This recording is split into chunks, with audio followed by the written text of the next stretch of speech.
Radio FM Espoir et votre serviteur Jean-Luc Marius vous propose une nouvelle émission autour de la culture hébraïque, des prophètes, des apôtres et notre Adonai Yeshua Hamashiach. L'enseignant Jean-Luc Marius vous propose un apprentissage pour débutants et une nouvelle approche de l'alphabet hébraïque. Un rendez-vous à ne pas rater tous les samedis de 10h30 à 12h, heure Antilles, et de 15h30 à 17h, heure métropole. Prenez dès à présent vos crayons et cahiers, c'est l'école des Talmidim, des Rabbi Yehoshua Hamashiach Aleph Tav. Je suis.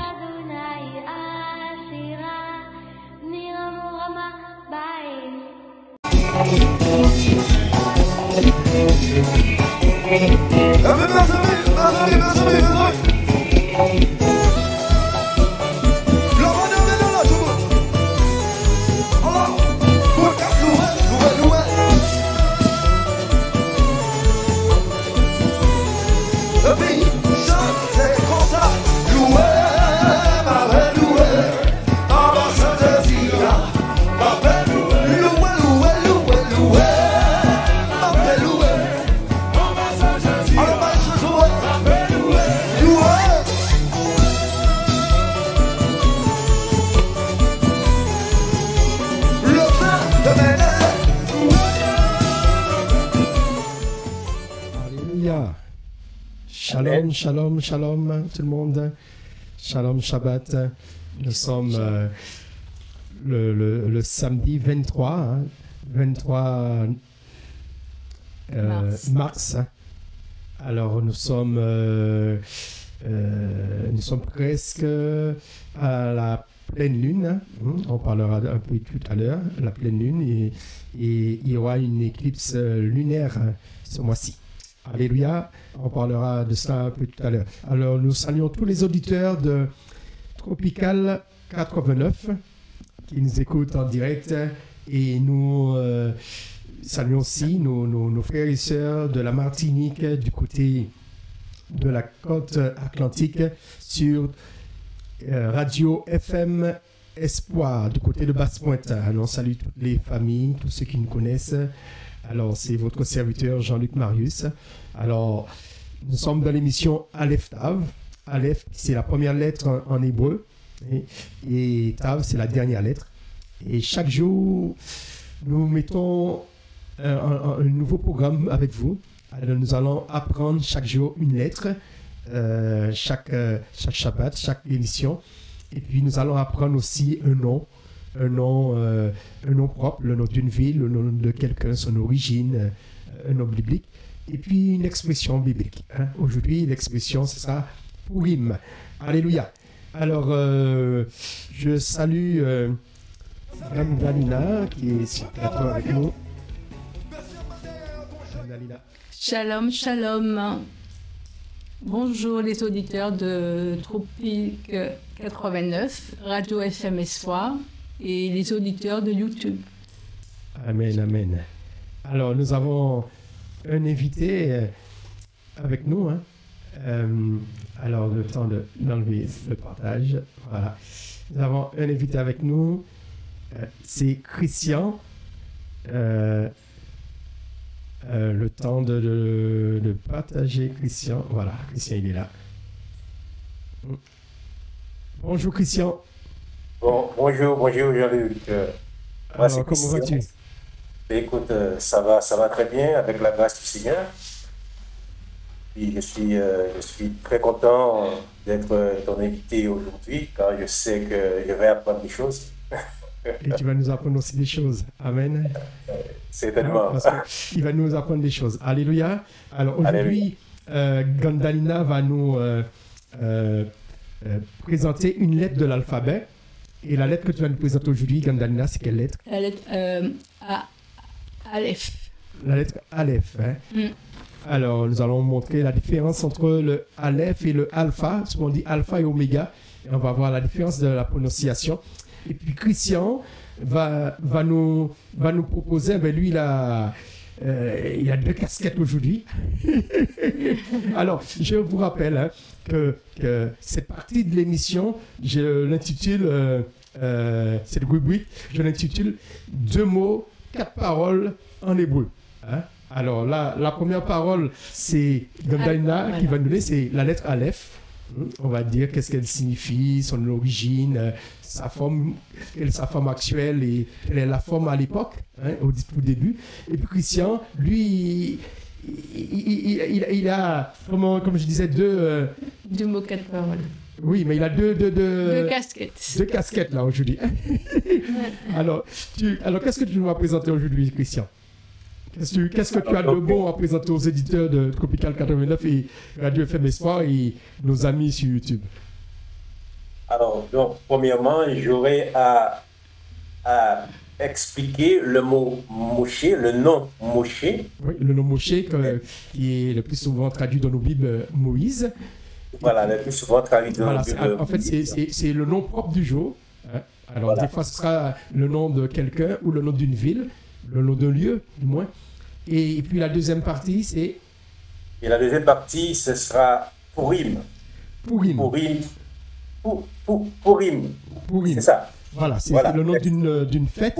Et tu vas nous expliquer le mot. Parce qu'en ce moment, aujourd'hui, les Juifs fêtent Purim aujourd'hui. Ah, d'accord. Les Juifs fêtent Purim. Et c'est lié avec l'histoire d'Esther. Amen. Amen. Alléluia. Amen. Alors, et puis moi, je vais le grand débat, on pourrait dire le gros menu on fera en deux parties. Alors, la partie d'aujourd'hui, on va avoir 2 points. On va voir la mort de Moshe. À quelle date qu'il est mort et pourquoi on dit qu'il est mort le 7 du 12e mois, parce que dans le calendrier juif, tout à l'heure je vais vous montrer que nous sommes dans le 12e, disons le dernier mois de l'année, et il reste un peu plus de 15 jours pour que l'année se termine dans le calendrier juif, le calendrier de la Bible. Et Moshe, l'anniversaire de sa mort, c'était dimanche dernier. Alors aujourd'hui, les Juifs, ils fêtent Purim. Mais nous allons pas, Christian va nous parler un peu de Purim, mais on va s'attarder sur la mort de Moshe. Parce que Purim, il y a d'autres qui en parlent déjà, sauf l'année prochaine, on va en parler. Et puis, mais on va s'attarder un peu plus sur la mort de Moshe, parce qu'il y a beaucoup de choses à apprendre. Qu'est-ce qu'il a écrit comme livre? Est-ce que les livres qu'on dit que c'est lui qui a écrit, est-ce que c'est lui? Voilà, alors on va essayer de travailler sur ça. Amen. Alléluia. Amen. Voilà. Alors, on va commencer par Gandalina. Gandalina qui va nous parlera un peu, disons, on parlera ensemble. On va parler ensemble. C'est-à-dire, tu as des questions à me poser. Voilà, tu as des questions à me poser sur la lettre Aleph. Voilà, j'ai des questions à te poser sur la lettre Aleph. J'ai fait mes recherches, mais je veux savoir aussi plus de compléments par rapport à toi. Alléluia. Par rapport à ce que tu connais. Alors, j'ai cherché pour le mot Aleph. Son origine est le mot taureau en hébreu. Ah, tu as bien fait, tu as bien trouvé. C'est le mot taureau en hébreu. Aleph, A-L-E-P-H, son origine. Alors, PH, ça peut être, c'est la lettre F. F. Mais en hébreu, la lettre F et la lettre P, c'est la même lettre, mais c'est simplement un point qui les distingue. Lorsqu'il y a le point, on le prononce P, et quand il n'y a pas le point, on prononce F. F. Voilà. C'est de là que vient le PH dans l'alphabet français. Lorsqu'il y a certains mots, F, c'est PH. Voilà. Alors, on t'écoute encore. Voilà, et j'aurais voulu plus de... Ah, ok. Alors, tu disais, alors tu commences par son origine. Son origine, j'ai trouvé, c'est le mot taureau en hébreu. Oui, c'est la bonne origine. Hein. Le temps je vais vous montrer ça à l'écran. Alors, cela vient, le mot taureau en hébreu, alors c'est Elef. Hein. Voilà, les auteurs de YouTube, voilà. Vous voyez bien, je reprends la lettre Aleph, ça vient du mot Elef, qui veut dire taureau ou qui veut dire bœuf. Alors, je t'écoute encore. Et pourquoi la forme est comme ça, la forme, ça donne cette forme-là? Alors, cette forme-là, au départ, c'est la forme proto-signatique. Alors, proto-signatique, qui veut dire avant le Sinaï. Ah, d'accord. C'est-à-dire avant que le Sinaï, c'est lorsque Moïse était dans le Sinaï. D'accord? À l'époque de Moïse, la lettre Aleph, c'était ainsi. À l'époque d'Adam, c'était ainsi. Lorsqu'ils étaient dans le désert, la lettre Aleph, c'était ainsi. Après, la lettre, elle a évolué. C'est le phénicien ou l'hébreu ancien. Ça, c'est à l'époque de David. À l'époque, quand Israël est entré, après qu'il soit installé en Canaan. À Canaan. D'accord? Après, la lettre a évolué, hein, ça va répondre à notre question. C'est devenu l'écriture carrée. Alors, pourquoi ils appellent ça l'écriture carrée? C'est-à-dire qu'ils ont décidé de faire des carrés comme on fait pour les feuilles. Pour les cahiers. Pour les cahiers, vous voyez qu'il y a des petits carrés. Des carrés. Alors, ils ont décidé de faire une lettre par carré. Hein, c'est comme lorsqu'on écrit en majuscule, vous écrivez un document administratif, il y a des petits carrés. Et dans chaque carré, il y a une lettre. Une lettre. Alors, ils ont décidé de faire comme ça, de façon que ce soit plus lisible, et ça donnait l'écriture carrée.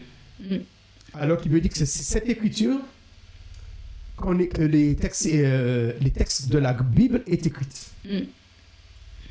Mais ça a commencé au moment de la déportation, pendant la déportation à Babylone. Voilà. Alors, et on voit bien cette lettre-là. Christian, tu vois la lettre que j'entoure là? Oui, c'est une sorte de A. Voilà. Si tu la mets debout, c'est A. Voilà. Qui veut dire cette lettre qui est devenue l'ancêtre de notre A. A, et d'accord. Voilà, c'est l'ancêtre du A. Alors. Et sa prononciation. Alors, sa prononciation, c'est une lettre muette. Alors, elle se prononce comme ça. Voilà. Qui veut dire, c'est une lettre, elle a un son. Elle est toujours, pour qu'elle puisse avoir un son, elle est toujours accompagnée du voyelle. Alors, c'est-à-dire qu'en hébreu, il n'y a que des consonnes. Alors, le mot consonne, est-ce que le mot consonne, ça vient du mot consonance. Une consonance, c'est quelque chose qui donne un son. Un son. C'est ça, une consonne. Et en hébreu, il n'y a que des consonnes. Il n'y a pas de voyelles. Il n'y a pas de voyelles, il n'y a que des consonnes. Mais les voyelles existent. Mais ils n'écrivent pas les voyelles. Disons, à l'époque, les mots anciens. Alors, et il y a des consonnes qui n'ont pas de son, qui veut dire qu'ils n'ont pas de consonance. Alors, pour qu'ils puissent avoir une consonance, il faut qu'il y ait des voyelles. Alors, cette lettre-là, on n'entend que la voyelle. Le son, là. Voilà, c'est-à-dire qu'il y a cette lettre, on entend la voyelle. Si, par exemple, c'était la lettre B, le B avec le A, ça te donne ba. Mais la lettre avec le A, comme elle est muette, on n'entend que A.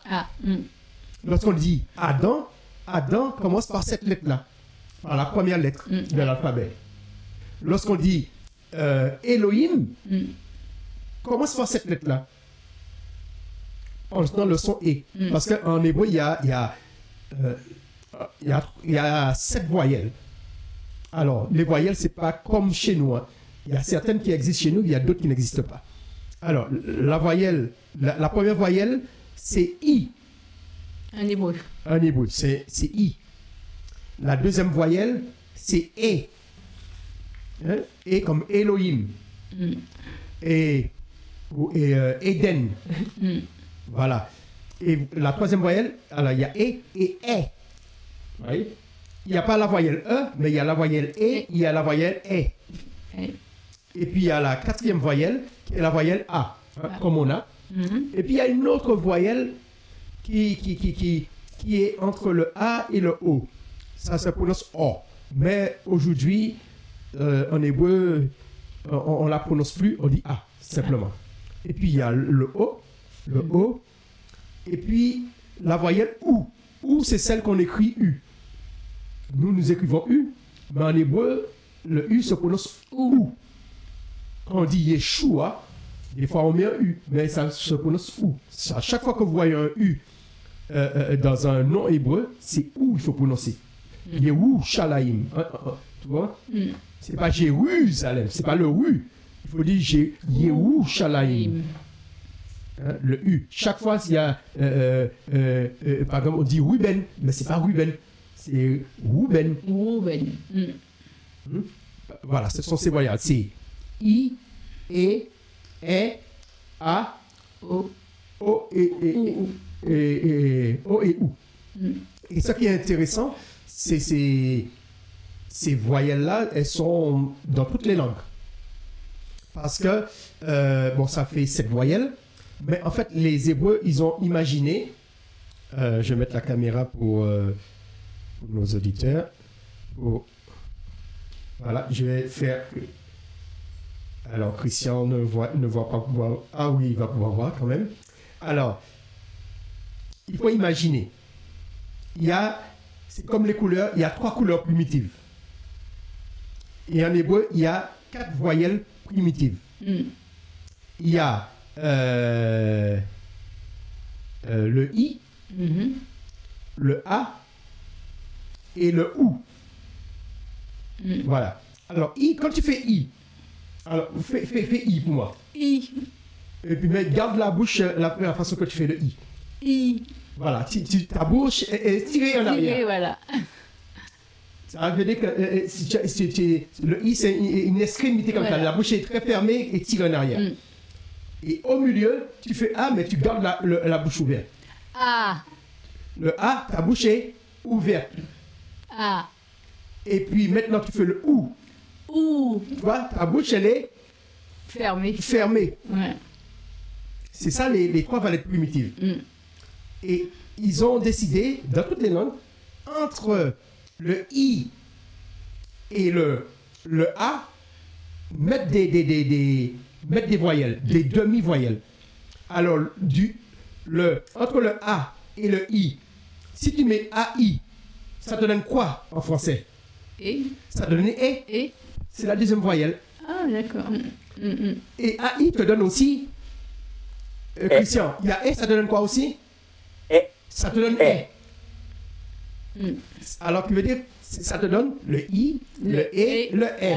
Et puis, tu as le A. D'accord? Après, on a dit le OU. Alors, entre le OU, entre le A et le OU. Hein, d'accord? Le OU, c'est le U. A et le OU, le U, ça te donne quoi comme mot? A et O. A et U, ça te donne? O. Ça te donne O. Le O. Le O qui est au milieu. Le O. Mais ça, c'est pour toutes les langues. C'est pas que pour l'hébreu. Et qui veut dire le Aleph, on n'entend que ces voyelles-là. Les voyelles primaires et les voyelles, on pourrait dire secondaires. Secondaire. Alors, Christian, qu'est-ce que tu as dit par rapport à... mais Écoute, moi, c'est compliqué, puisque, comme je te dis, c'est un peu nouveau pour moi, effectivement, ça me fait grand plaisir, mais je trouve que c'est complexe. Je trouve que c'est complexe, mais aussi, je trouve que c'est beau. Tu vois, je trouve que c'est beau et c'est bon à connaître. Donc, j'écoute avec beaucoup de plaisir. Oui, mais c'est pour dire que c'est ça, ce sont des choses qui existent dans toutes les langues. Les voyelles, voilà, qui veut dire qu'en hébreu, les voyelles existent, mais ils ne l'écrivaient pas. Mais c'est qui veut dire qu'avec comment dire, avec le temps. Voilà, avec le temps, avec l'expérience, ils savaient comment prononcer Un mot, voilà. quelle voyelle prononcer. Quelle voyelle. Ils savaient qu'il faut le dire ba ou bi ou etc. Alors, je te laisse continuer. Alors, sa signification. Je sais que j'ai vu qu'elle signifie le commencement. Elle signifie le... Oui, c'est la signification, c'est... De Aleph. Aleph, le commencement. Et alors, qu'est-ce qu'on peut... Essayer de voir qu'est-ce qu'on peut voir. Bon, voilà. C'est vrai, quand Yeshua dit « Je suis le commencement et la fin ». Et la fin. Dans le livre de l'Apocalypse. Alors, on a traduit « Je suis l'alpha et l'oméga ». Maintenant, on va parler de ça. Mais c'est-à-dire que je suis l'Aleph et le Tav. Le Tav, c'est la lettre T. Oméga, ça veut dire quelque chose de méga, c'est quelque chose qui est grand. C'est-à-dire c'est un grand O. Alors qui veut dire, en grec, on n'a pas bien traduit parce qu'ils ont pris la dernière lettre en grec et ils ont pris la première lettre en grec. Mais on voit que, on a vu que le Aleph, elle est silencieuse. Elle est silencieuse. Elle n'a pas de son. Elle n'a pas de son. Hein, c'est comme nous, quelle lettre qu'on a en français qui n'a pas de son? Christian, est-ce qu'il y a une lettre en français qui n'a pas de son? Quand tu l'accompagnes avec une voyelle, tu entends la voyelle, mais tu n'entends pas la consonne. Le H, je crois. Le H. Ouais. Le A avec un H, ça te donne A. Hein, c'est juste la prononciation A. Ou, voilà, AH ou HA, c'est A. Alors, mais en hébreu, il y a 3 lettres. Il y a une lettre qui représente le H, qui est le Yé, et puis il y a le Aïn, qu'on retrouve dans Yeshua. La dernière lettre, le Yeshua, le A qu'on entend, est accompagné d'une consonne silencieuse. Qui veut dire que chaque fois qu'on entend une voyelle au début d'un mot en hébreu ou à la fin, c'est parce qu'il y a une consonne silencieuse. Parce que les mots en hébreu se terminent toujours par une consonne. Voilà. Alors, ta prochaine question. Alors, sa translittération. Alors, sa translittération. Alors, c'est... je pense on va faire... je vais regarder comme ça. Alors, la translittération. Qu'est-ce qu'une translittération? C'est une lettre écrite dans une écriture et après, on passe dans une autre écriture. Alors, j'essaie de trouver pour vous comme ça. Voilà, j'essaie de... Alors, j'essaie de trouver pour vous. Alors, voilà, ici. Je crois que Christian voit. Hein? OK. Alors, oui, je vois. Comme j'ai dit, en français, la lettre Aleph, et il n'y a pas de son en hébreu, je veux dire. Qui veut dire en français, elle se prononce pas A. Non. Qui veut dire qu'il n'y a pas d'équivalent en français. Bien que la lettre A vient de la lettre Aleph. La lettre alpha, ça vient de la lettre Aleph. Mais alpha se prononce A comme A. Mais on peut pas en français, il n'y a pas d'équivalent. Par contre, en arabe, je vois si on voit en arabe ici. En araméen, c'est Aleph. Hein, voilà. En arabe, c'est Alif. Alif, non. En arabe, il y a l'équivalence. Mais en français, on dira la même chose en fait. En français, on dit A, mais ça ne se prononce pas A. Parce qu'on a vu que ça peut se prononcer E, ça peut se prononcer E, ça peut se prononcer I. Voilà. Parce que comme il n'y a pas de son. Mais tandis qu'en arabe, voilà, il y a un équivalent en arabe, il y a un équivalent en araméen. Voilà. Ah, je t'écoute la première. Et en plus, sa valeur numérique. Voilà, j'espère que je l'ai là. Oh, je ne sais pas où que j'ai mis. Sa valeur numérique, j'ai pensé là. Voilà, ici. Alors, on l'a vu, ouais, elle est muette, sa prononciation. Sa valeur numérique, c'est 1. Le chiffre 1. C'est-à-dire, lorsqu'on écrit en chiffres les numéros, on met la lettre Aleph comme chiffre, comme lettre. Voilà, comme signe. Au lieu d'écrire le chiffre, 1 comme cela, on écrit Aleph. on écrit comme ça, Aleph. Ok. Dès que tu vois Aleph, ça veut dire que c'est 1. Ok. Ok, ah, c'est intéressant ça. Ils mettent pas les chiffres? Oui, mais c'est-à-dire que la lettre, La les lettre, lettres voilà. sont des chiffres. Ce sont des chiffres, voilà. En même temps, ça sert à beaucoup. Voilà, c'est-à-dire un mot, Ouais, c'est un nombre. c'est un nombre aussi. Chaque mot, c'est un nombre. Parce que comme chaque lettre, ce sont des chiffres, chaque mot a un nombre. C'est pourquoi qu'on dit que le nombre, celui qui a de l'intelligence, va pouvoir calculer le nom de la bête. Ouais. On disait 666. Ce qui veut dire le nom que la bête aura. On va, et ce mot-là, en faisant l'addition de chaque lettre, on va trouver 666. Est-ce que tu comprends, Christian? Oui, j'ai une question. Oui. La lettre numérique, sa valeur numérique, c'est 1. Oui. Tu as dit pour dire 1, si je veux dire 1. Ah non, c'est pas pour dire 1. C'est-à-dire quand tu écris en mathématiques, Oui. tu veux marquer 1 plus 1, c'est le signe Aleph que tu mets. Tu mets Aleph plus Aleph égale, Ouais. égale 2. Deux plutôt, ouais. Égale 2, Ah oui, égale... pour les deux, ouais. Et comme le D c'est bête, mais ce sera égal bête, la lettre B. Oh. C'est-à-dire Donc, c'est comme si on lui mettait A. A c'est 1, et B c'est 2, C c'est 3. Voilà, c'est Ouais. comme si au lieu de mettre des chiffres, et puis lorsqu'on arrivait à la 9e lettre, ça représentait les 9 chiffres, et après le 10, etc. Alors donc si je comprends bien, c'est la même prononciation, mais ça dépend dans quel contexte qu'on se trouve. Je suis Non, à c'est pas la l'école. même prononciation. Là, je parle de la valeur numérique. C'est-à-dire que lorsqu'on va écrire, lorsque tu vas écrire 1 en chiffre, c'est-à-dire qu'en chiffre, ça va pas se prononcer Aleph en chiffre. Hein. Ok. Voilà. En chiffre, ce sera en hébreu, j'oublie le 1, c'est bon, ça m'échappe. Mais en Ok. chiffre, c'est comme ça. Ça veut dire que les lettres On sont l'écrit comme ça. utilisées aussi pour des chiffres. Voilà. D'accord. D'accord. Amen. Amen. Ah, ok. Je pense que on a dit l'essentiel, puisqu'on a parlé de son évolution. Voilà. Alors, comme je disais, dans l'Antiquité,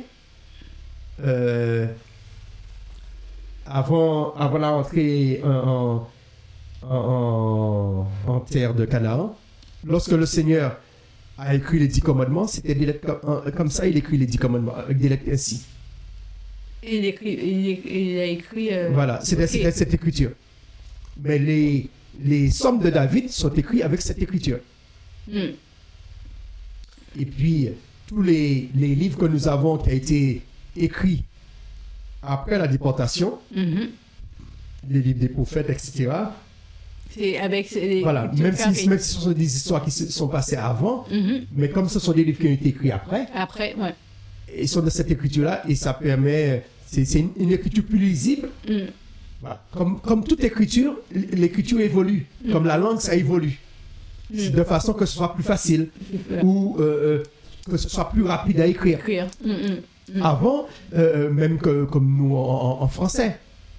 En français, disons le latin auparavant s'écrivait en majuscule.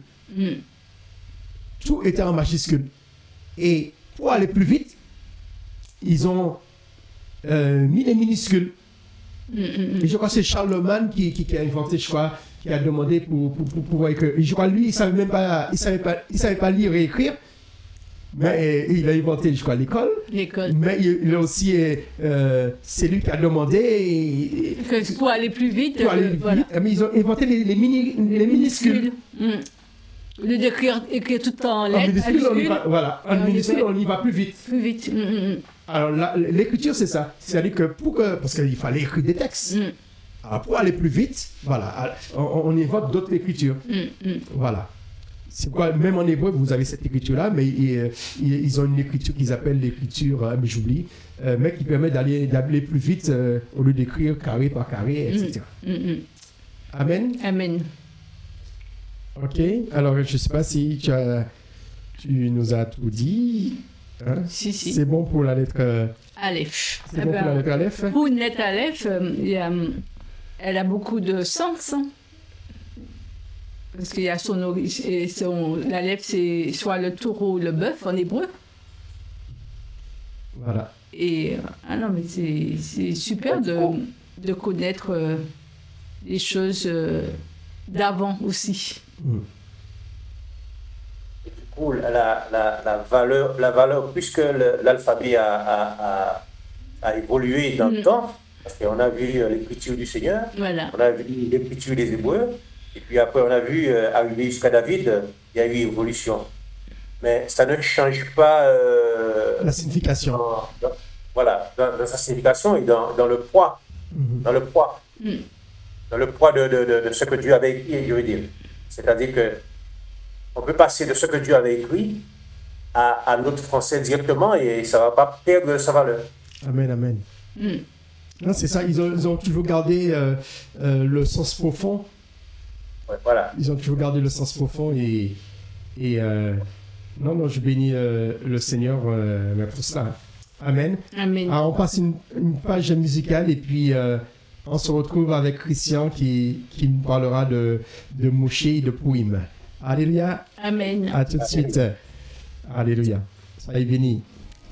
Radio FM Espoir et votre serviteur Jean-Luc Marius vous propose une nouvelle émission autour de la culture hébraïque, des prophètes, des apôtres et notre Adonai Yeshua Hamashiach. L'enseignant Jean-Luc Marius vous propose un apprentissage pour débutants et une nouvelle approche de l'alphabet hébraïque. Un rendez-vous à ne pas rater tous les samedis de 10h30 à 12h, heure Antilles, et de 15h30 à 17h, heure métropole. Prenez dès à présent vos crayons et cahiers, c'est l'école des Talmidim, des Rabbi Yehoshua Hamashiach Aleph Tav.